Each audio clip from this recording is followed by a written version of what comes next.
Welcome to the NBAV podcast.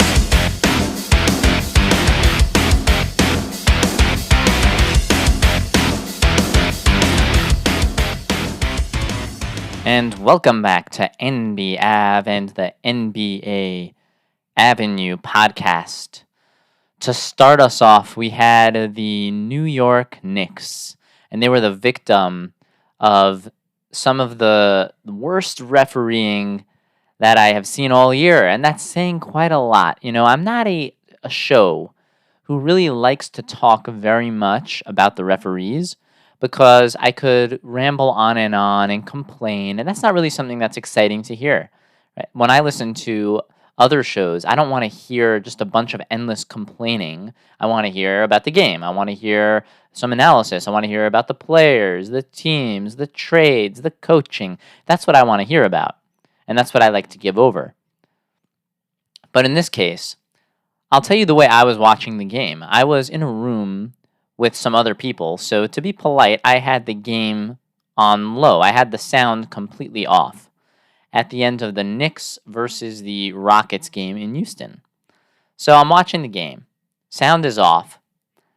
And the Rockets are about to take the final shot after Jalen Brunson hit an unbelievable shot with about 8 seconds to go to give to tie the ball game. And then the Rockets now have an opportunity to go out and win the game. So the Rockets trying to inbound the ball. The Knicks make it really tough. The Rockets barely get it. And they take a prayer from way, way, way beyond the three-point line. And it doesn't go in. And we're ready for overtime. So I see the shot misses. I'm waiting for overtime. I'm talking with some people. And I glance back at the screen and I see somebody from Houston at the foul line. So I am thinking to myself, okay, I guess I looked away for too long and overtime started, and now someone from Houston is at the foul line. But that's not what happened at all. Actually, the Rockets were the recipients of one of the most egregious and stupidest foul calls that I've seen in quite some time, specifically with the entire ball game on the line. And what happened was the referee called that with 0.3 seconds left on the clock, so just 0.3 of a second, 0.03, we had Houston going to the foul line to win the ball game. And that's exactly what happened. They went to the foul line. They hit some foul shots. They got 3 shots, so he hit 2. He purposely missed the third, and then that was it. The coming off of the rebound, the Knicks got the ball. Thibodeau tried to call timeout, and the referees determined that no, the game was actually over. It's not enough time to catch the ball and call timeout in 0.3 of a second. So then you just get to see an irate Tom Thibodeau just absolutely giving it to the refs. I thought he was going to bite their heads off and just that was going to be it for them. It was going to be the end of the referee's career, and fairly so. Because what the referees did in this game by making just a horrible, horrible, horrible call to give the win to Houston in a game where the Knicks came back and the Knicks hit the shots that they had to hit on the road, short-handed team, missing a bunch of players, and they did what they had to do to send that game into overtime and play some competitive overtime basketball and earn the right to win the ball game. And the referees took that away. We understand that refereeing hasn't been consistent the entire year, and there's a first quarter, there's a second quarter, there's a third quarter, there's a fourth quarter, but when you really take it all the way down to the end of the fourth quarter, and there's a final shot that's just a prayer, and there's no foul on it, and you call a foul, and you award the game to one team, that's pretty brutal. That's really, really pretty brutal, and the referees just say, no, it's no foul, okay, go to overtime, and let's continue, and let's see some great basketball, because they didn't just take away the win from the Knicks. They took away overtime basketball from everyone. They took away a game that deserved to go to overtime from everyone. From the Houston fans, they took that away. They took it away from, obviously, the New York Knicks. And Tibbs has the right to be upset about it. In the post-game press conference, he said that what he doesn't respect, and I'm paraphrasing, but essentially what he doesn't respect is the amount of the refereeing that comes down to judgment. where the referees are making their own judgment because the game isn't called consistently. Now it's a judgment call, and he can't respect that the referee just gets to look at the play and use his snap judgment in a very tense moment. That's not something that he respects. What he would respect, I can gather from what he's saying, is the consistency in the reffing. You want to call the game loose. You want to call the game tight and strict. Okay, but give us how you're going to be calling the game, and the players will know how to play with the officiating, and they'll know, okay, this is not a foul, this is a foul, and it's clear. It'll be clear enough that the players will know how to play and operate, and they'll know what's a foul and what's not a foul. So very fair. Very, very, very fair. The Knicks really got robbed last night in Houston in an absolutely egregious call, and this is the biggest problem with the NBA right now, in my opinion, is the refereeing. And if they could figure out, and it's not that hard, all you got to do is, if to figure out the refereeing is, you get replay back out of the game. Replay is horrendous. It's one of the biggest flaws in watching NFL games, a sport which is the most popular sport in America, is the incessant replays, the constant replays. It's like every 5 seconds the game stops. What's the best thing for basketball is uninterrupted play up and down the court for as long as you possibly can go. And usually when the Knicks play, that's really how it is. The Knicks have been in if you watch a lot of Knicks games, the ball goes one way, the ball goes the other way. You get solid several minute stretches of pure basketball, and it's fantastic. And there's hustle, there's trying, there's good defense, but there's clean defense. That's really the best. If the NBA could get that, remove the challenge. The challenge is it's not fun. There's nothing good about the challenge. All it means is that you have your video guys communicating with the coach about when to challenge. Get the challenge out of the game. Get the replays. Try to remove them as much as possible. And you have to get it like tennis, where in tennis, when one player hits the line or it's very close to the line and the other player challenges, it's done in a span of 1 second. You instantly see the replay. Boom. You see, they zoom in, the ball missed the line, okay, his point. The ball hit the line, okay, his point. And that's the way it has to be in basketball. And you can do it very easily. All you need to do is for every game, you have a team of video people who are looking, and they can tell right away what the call is. Boom. If there's any question about it, you stick with the call on the floor, and you move on. That's how the referees have to be handling these games. At maximum, you can only have 15 NBA games a night. So I don't think it's asking too much to have a team of dedicated video people who are going to be watching every single play.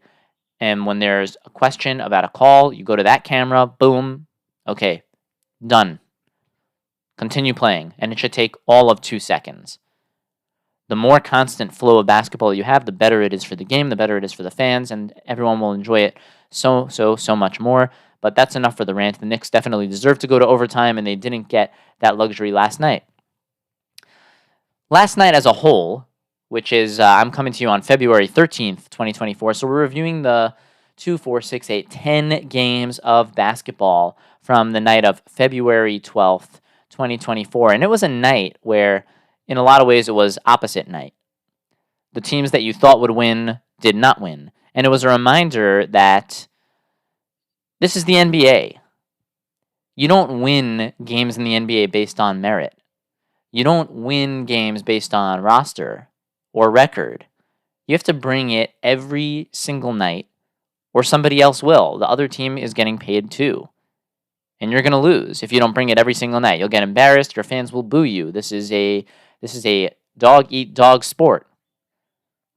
Either you bring it and you back it up every single night, or you'll get blown out, right? Last night we saw the NBA champs, the Nuggets, they got blown out, and it's the second time they got blown out pretty recently.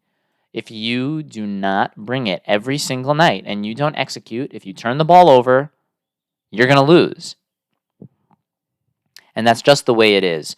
But starting with taking the games from the top, you have the Pacers losing in Charlotte. So the Hornets beat the Pacers 111-102. And what's hard to understand when you watch a team where, if you have the Pacers, they're playing Pascal Siakam, Aaron Nesmith, Tyrese Halliburton.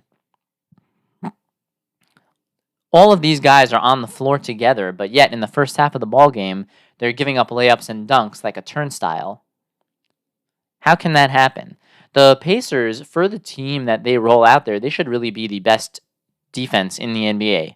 Maybe outside of Minnesota, right? Minnesota with Gobert and Towns and McDaniels, they really should be the number one defense in the league. But then the Pacers shouldn't be too far behind with Siakam, Miles Turner, Aaron Nesmith, Tyrese Halliburton. These are all long, athletic players who should be known for their defense. How can Indiana go and be giving up layups constantly at the hoop? It just doesn't make any sense. They did tighten up the defense in the second half, and the game ended up not being such a high-scoring game. Right, the Hornets 111, Pacers 102. So it wasn't a brutally high-scoring game, but the Pacers definitely should have played better defense in the first half of the game.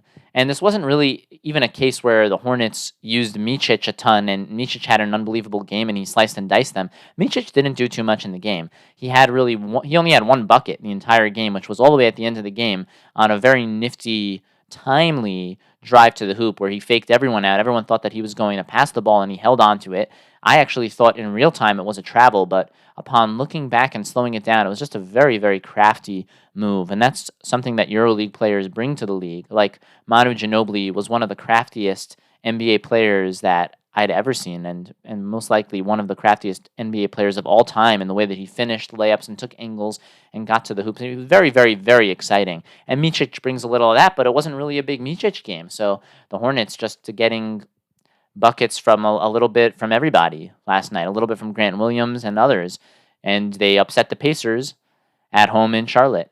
The 76ers brought it to the Cleveland Cavaliers, and the game could have been it could have been a wider point margin. The 76ers ended up winning the game 123 to 121. Darius Garland missed a three-pointer wide open from the short right corner in a shot that would have given the Cleveland Cavaliers the buzzer beater victory. Or it would have maybe been 1 second left on the clock.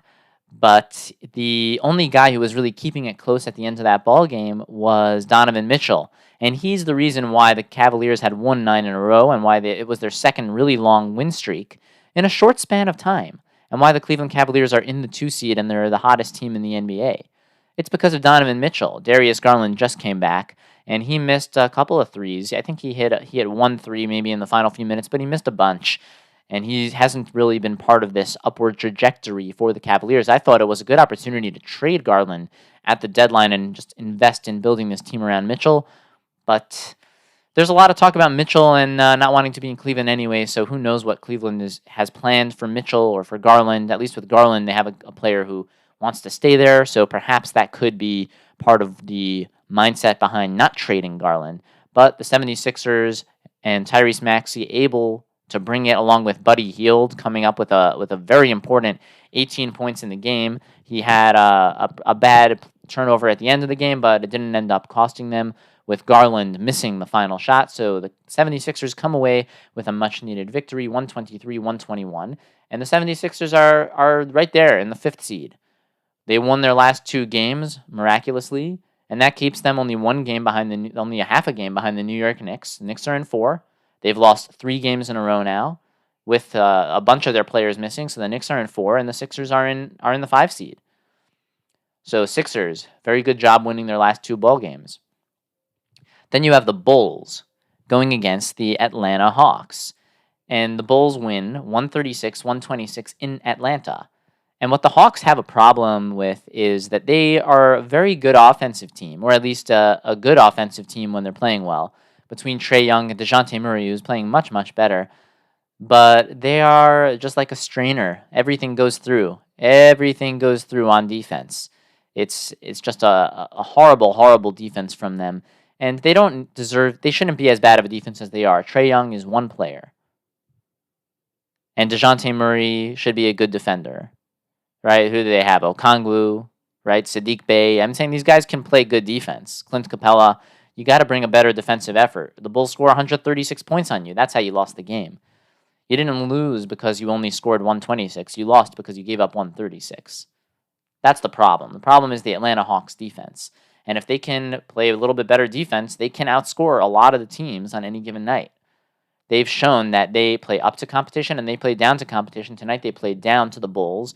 They played down to Kobe White and DeMar DeRozan. The Bulls really should have you would think if you look at the Bulls, they would have a better record than they do, considering they do have some talent on the team. But yeah, they're in they're that mid squad, middle of the pack type of squad. And yeah, nothing really to look forward to there. Bulls, Hawks. Bulls get the victory. Yeah, the Spurs beating the Raptors 122-99. And the kind of game this was, where from the start, the Spurs score the first 10 points. And then the Raptors score the next 10 points. And then the Spurs score the next 8 points. So really just a ridiculous game of poor execution and turnovers and runs.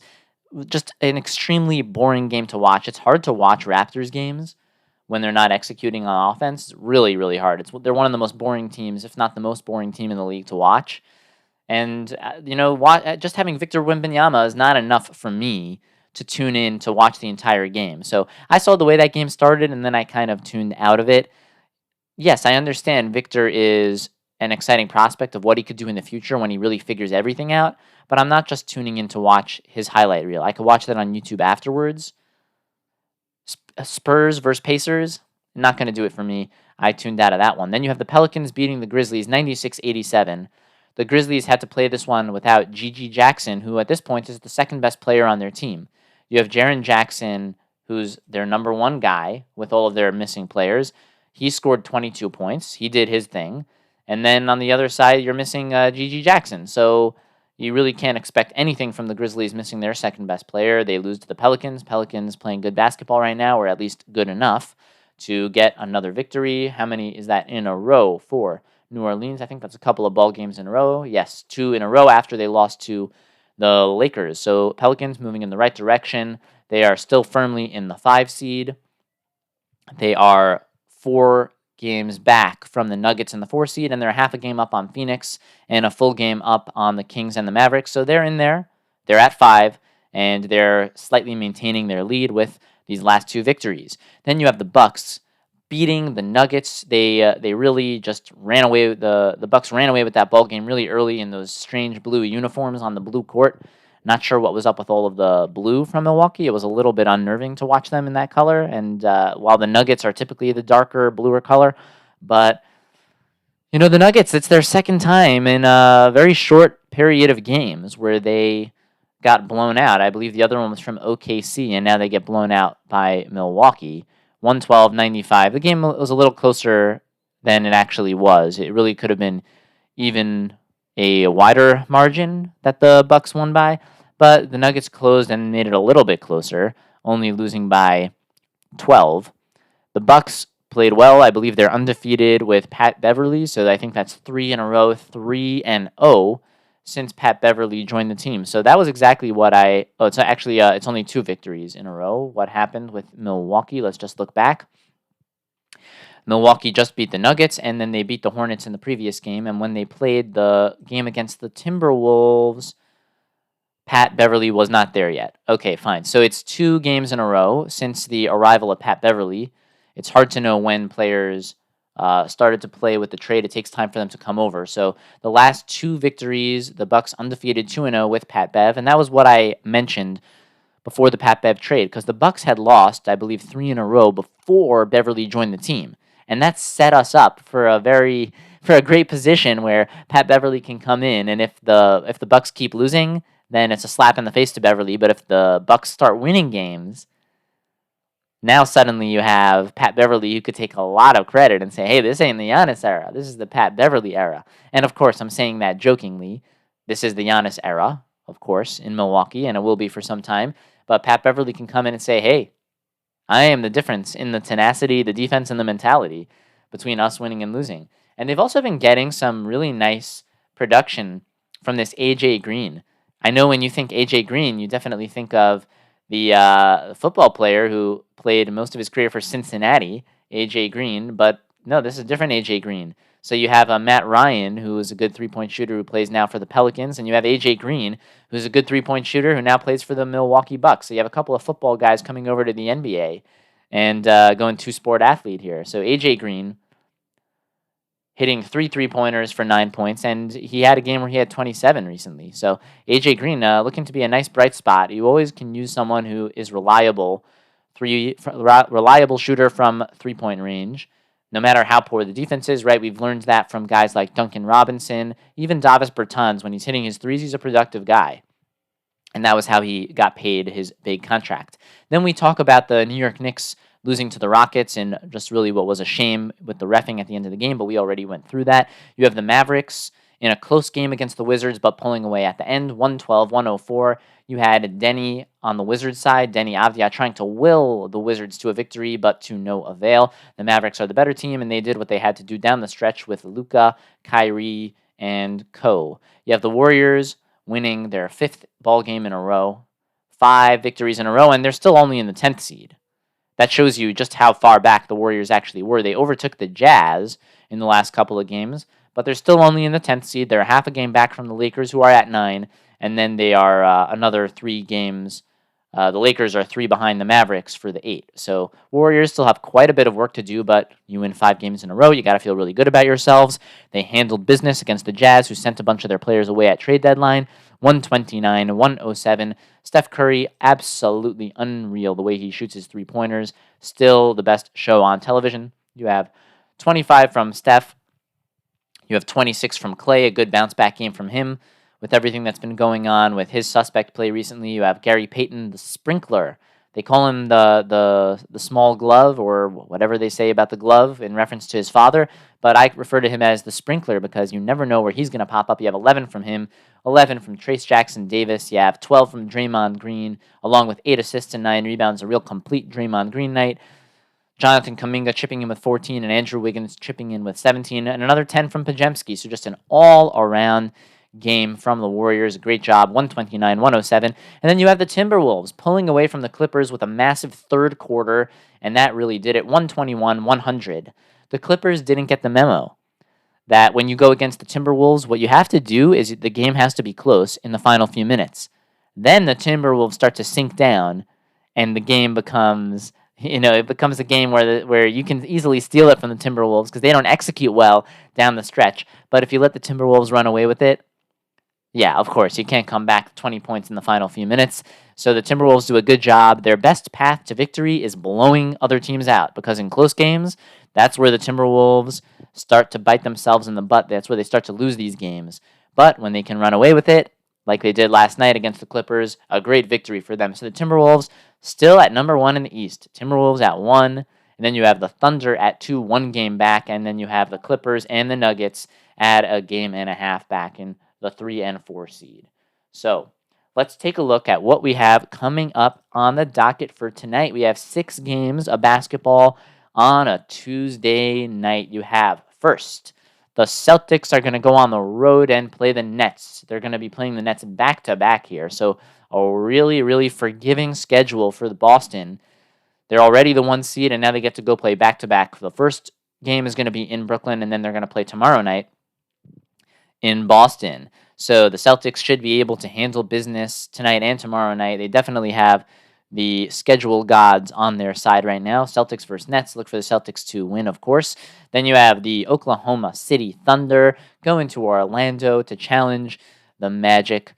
The Thunder have been a super consistent team the entire year. So have the Magic, but the Magic have been consistently over 500. The Thunder have been consistently at the top of the Western Conference. So definitely the Thunder are the better team. The Thunder should be able to handle business, but the Magic will do their thing. They'll bring it. They will bring it, and we'll see if Paolo and Franz Wagner can pull it out late. Of course, advantage Oklahoma City. Then you have the Heat going to challenge the Milwaukee Bucks. We'll see if the Bucks can keep up their hot streak. I think they will. I think it'll be 3 victories in a row for Milwaukee. Then you have the Kings, who are going to face off against the Phoenix Suns. Sacramento coming off of a loss to the Thunder in their last one. So in their last few games, the Kings have been so up and down. Let's read you the last bunch of games for the Kings. The Kings lost to the Miami Heat at the end of January. They beat the Pacers. They beat the Bulls. They lost to the Cavaliers by 26. Then they lost to the Pistons by 13. They absolutely blew out the Nuggets, 135-106. So that's a 19-point win, right? 19-point win. 29-point win for the Nuggets, for the Kings against the Nuggets. And then they lose to Oklahoma City. So the Thunder are just, the Kings are just so up and down right now. They can't seem to get any semblance of continuity, any sort of win streak going, and it'll be hard to beat the Phoenix Suns tonight. The Phoenix Suns are always a tough team to beat on their home floor, so we'll see what happens there. I would give advantage to the Suns at home against the inconsistent Sacramento Kings. Then you have the Timberwolves going back-to-back. They won last night against the Clippers, and they continue their road trip, but against a much easier opponent, against the woeful Trailblazers, perhaps the worst team, the worst franchise in the entire NBA. So look for the Timberwolves to handle business against Portland. And then you have the Pistons, who have been playing better basketball as of late. They're going to go take on LeBron, AD, and the Lakers. Lakers at home. They've got to defend their home court against the Pistons, but the Pistons are going to bring it because they've been playing well recently. So Cunningham and Ivy are going to be playing up to the top of their abilities, but the Lakers, with a much more talented team, should be able to get it done. There we go. We're about 30 games from the end of the season. That's the outlook in the NBA. Going from you have the Celtics still at the top, Cleveland at 2, Bucks at 3, Knicks, Sixers maintaining the 5 seed. Then you have the Orlando Magic, who are consistently bringing good basketball, 5 games above 500, followed by the Pacers, the Heat, the Bulls in 9, and the Hawks in the 10 seed in the East. And then in the Western Conference, the Timberwolves at 1, the Thunder a game back, the Clippers and the Nuggets a half game back of the Thunder at 3 and 4, the Pelicans holding on to the 5 seed over the 6 seed Phoenix Suns, and then the 7 seed Kings. The Mavericks have won a couple games in a row there at 8, Lakers at 9, Warriors at 10. That pretty much does it for us. You can follow us on social at NBAv and NB Avenue, and you can email the show with your questions and comments at nbavenue@yahoo.com. That's NB Avenue, also spells like NBA Venue at yahoo.com. We are your source for casual sports conversation and a good time every time. And until next time, we are out.